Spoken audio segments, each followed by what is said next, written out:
Le secret de Maître Cornille, Alphonse Daudet.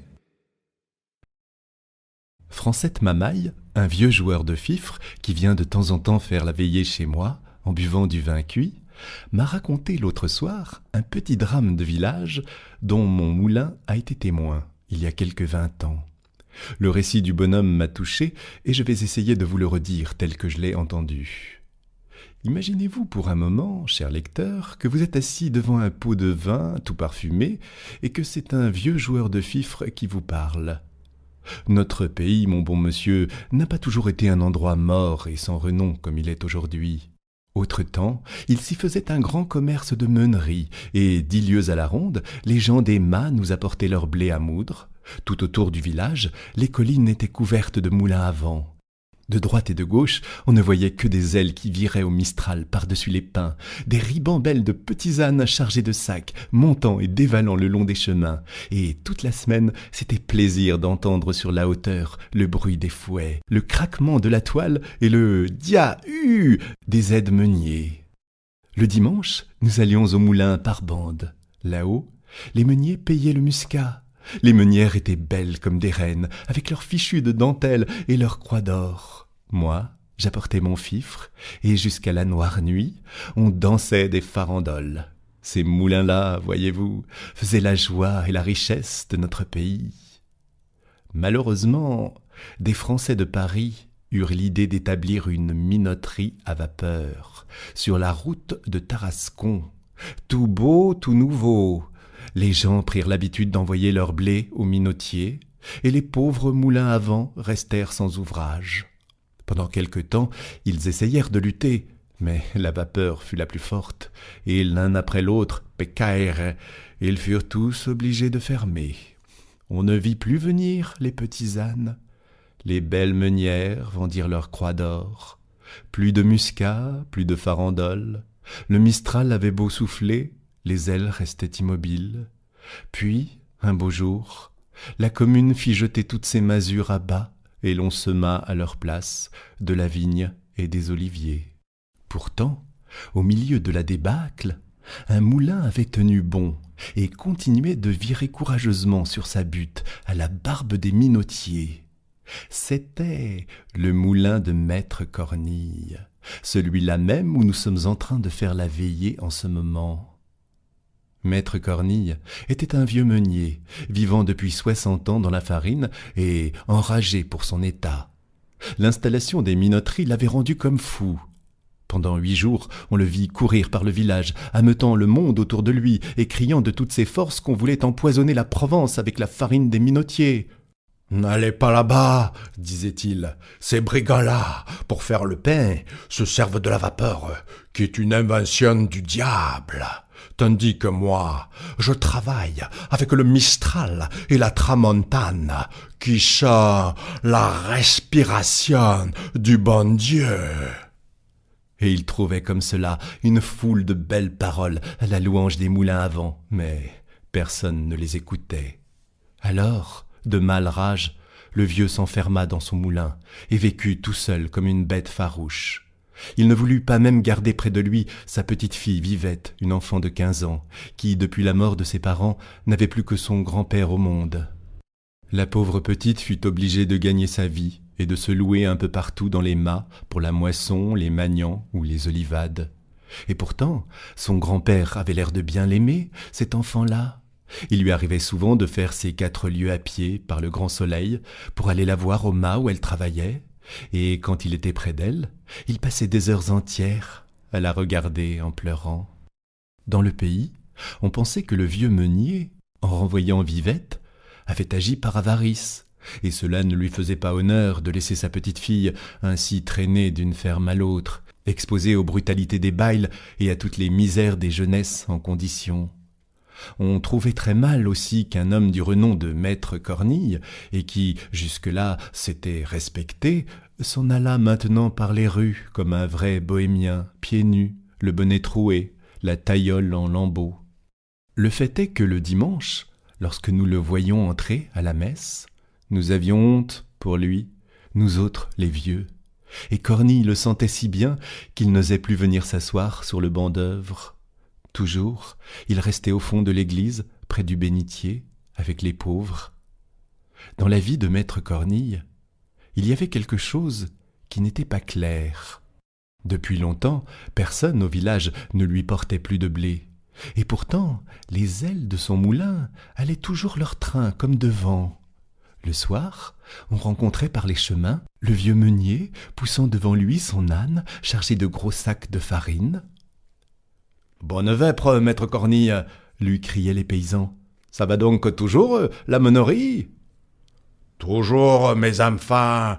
répondait le vieux d'un air gaillard. « Dieu merci, ce n'est pas l'ouvrage qui nous manque. » Alors, si on lui demandait d'où diable pouvait venir tant d'ouvrage, il mettait un doigt sur les lèvres et répondait gravement « Motus, je travaille pour l'exportation. » Jamais on n'en put tirer davantage. Quant à mettre le nez dans son moulin, il n'y fallait pas songer. La petite Vivette elle-même n'y entrait pas. Lorsqu'on passait devant, on voyait la porte toujours fermée, les grosses ailes toujours en mouvement, le vieil âne broutant le gazon de la plate-forme et un grand chat maigre qui prenait le soleil sur le rebord de la fenêtre et vous regardait d'un air méchant. Tout cela sentait le mystère et faisait beaucoup jaser le monde.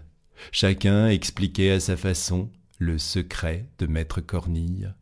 Mais le bruit général était qu'il y avait dans ce moulin-là encore plus de sacs d'écus que de sacs de farine. À la longue, pourtant, tout se découvrit. Voici comment. En faisant danser la jeunesse avec mon fifre, je m'aperçus un beau jour que l'aîné de mes garçons et la petite Vivette s'étaient rendus amoureux l'un de l'autre. Au fond, je n'en fus pas fâché, parce qu'après tout, le nom de Cornille était en honneur chez nous. Et puis, ce joli petit passereau de Vivette m'aurait fait plaisir à voir trotter dans ma maison. Seulement, comme nos amoureux avaient souvent l'occasion d'être ensemble, je voulus, de peur d'accident, régler l'affaire tout de suite, et je montai jusqu'au moulin pour en toucher 2 mots au grand-père. Ah, le vieux sorcier! Il faut voir de quelle manière il me reçut. Impossible de lui faire ouvrir sa porte. Je lui expliquai mes raisons tant bien que mal à travers le trou de la serrure, et tout le temps que je parlais, il y avait ce coquin de chat maigre qui soufflait comme un diable au-dessus de ma tête. Le vieux ne me donna pas le temps de finir, et me cria fort malhonnêtement de retourner à ma flûte, que si j'étais pressé de marier mon garçon, je pouvais bien aller chercher des filles à la minoterie. Pensez que le sang me montait d'entendre ces mauvaises paroles, mais j'eus tout de même assez de sagesse pour me contenir, et laissant ce vieux fou à sa meule, je revins annoncer aux enfants ma déconvenue. Ces pauvres agneaux ne pouvaient pas y croire. Ils me demandèrent comme une grâce de monter tous 2 ensemble au moulin pour parler au grand-père. Je n'eus pas le courage de refuser. Et prut, voilà mes amoureux partis. Tout juste comme ils arrivaient là-haut, maître Cornille venait de sortir.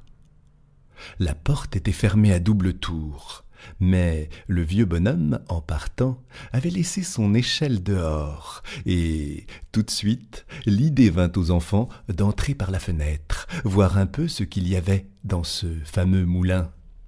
Chose singulière, la chambre de la meule était vide, pas un sac, pas un grain de blé. Pas la moindre farine au mur, ni sur les toiles d'araignée.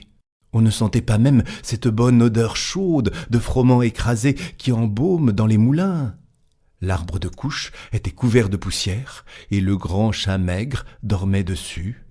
La pièce du bas avait le même air de misère et d'abandon. Un mauvais lit, quelques guenilles, un morceau de pain sur une marche d'escalier, et puis, dans un coin, 3 ou 4 sacs crevés, d'où coulaient des gravats et de la terre blanche. C'était là le secret de maître Cornille. C'était ce plâtras qu'il promenait le soir par les routes pour sauver l'honneur du moulin et faire croire qu'on y faisait de la farine. Pauvre moulin, pauvre Cornille. Depuis longtemps, les minotiers leur avaient enlevé leur dernière pratique. Les ailes viraient toujours, mais la meule tournait à vide. Les enfants revinrent tout en larmes me conter ce qu'ils avaient vu. J'eus le cœur crevé de les entendre. Sans perdre une minute, je courus chez les voisins, je leur dis la chose en 2 mots, et nous convînmes qu'il fallait, sur l'heure, porter au moulin Cornille tout ce qu'il y avait de froment dans les maisons. Sitôt dit, sitôt fait, tout le village se met en route, et nous arrivons là-haut avec une procession d'ânes chargés de blé, du vrai blé, celui-là. Le moulin était grand ouvert. Devant la porte, maître Cornille, assis sur un sac de plâtre, pleurait, la tête dans ses mains. Il venait de s'apercevoir, en rentrant, que, pendant son absence, on avait pénétré chez lui et surpris son triste secret. « Pauvre de moi !» disait-il. « Maintenant, je n'ai plus qu'à mourir. Le moulin est déshonoré. » Et il sanglotait à fendre l'âme, appelant son moulin par toutes sortes de noms, lui parlant comme à une personne véritable. À ce moment, les ânes arrivent sur la plate-forme, et nous nous mettons tous à crier bien fort, comme au beau temps des meuniers. « Ohé, du moulin! Ohé, maître Cornille !» Et voilà les sacs qui s'entassent devant la porte, et le beau grain roux qui se répand par terre de tous côtés. Maître Cornille ouvrait de grands yeux. Il avait pris du blé dans le creux de sa vieille main, et il disait, riant et pleurant à la fois, « C'est du blé, Seigneur Dieu, du bon blé. Laissez-moi que je le regarde. » Puis, se tournant vers nous, « Ah, je savais bien que vous me reviendriez. Tous ces minotiers sont des voleurs. » Nous voulions l'emporter en triomphe au village. « Non, non, mes enfants, il faut avant tout que j'aille donner à manger à mon moulin. Pensez donc, il y a si longtemps qu'il ne s'est rien mis sous la dent. » Et nous avions tous des larmes dans les yeux, de voir le pauvre vieux se démener de droite et de gauche, éventrant les sacs, surveillant la meule, tandis que le grain s'écrasait et que la fine poussière de froment s'envolait au plafond. C'est une justice à nous rendre.